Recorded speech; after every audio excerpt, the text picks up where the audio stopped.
Wall Street ended in negative territory on Tuesday after a seesaw session as growing fears of a recession kept buyers out of the stock market ahead of key inflation data due out Wednesday. The Dow fell 0.6%, while the S&P 500 and Nasdaq each dropped nearly 1%.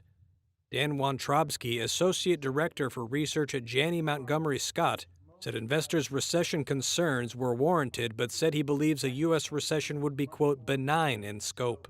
We actually believe labor markets are going to remain tight, and it's actually going to be more of a consumer-led recession based on all the headline price inflation we're currently seeing and that the Fed is trying to fight.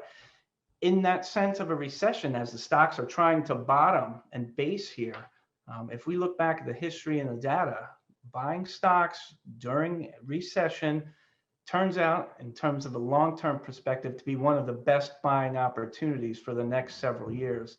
The second quarter reporting season kicks off in earnest later this week with the big banks reporting, but PepsiCo got the ball rolling Tuesday, posting results that beat estimates and announced it could increase prices amid resilient demand. Shares of Boeing jumped after the plane maker's June aircraft deliveries hit the highest monthly level since March of 2019. Shares of apparel retailer Gap fell following its announcement that its CEO would step down and that margins would stay under pressure. And shares of software provider ServiceNow plunged 12.7% after its CEO warned of macro headwinds and currency pressures. That pulled down other software companies including Microsoft, Salesforce.com, and Paycom Software.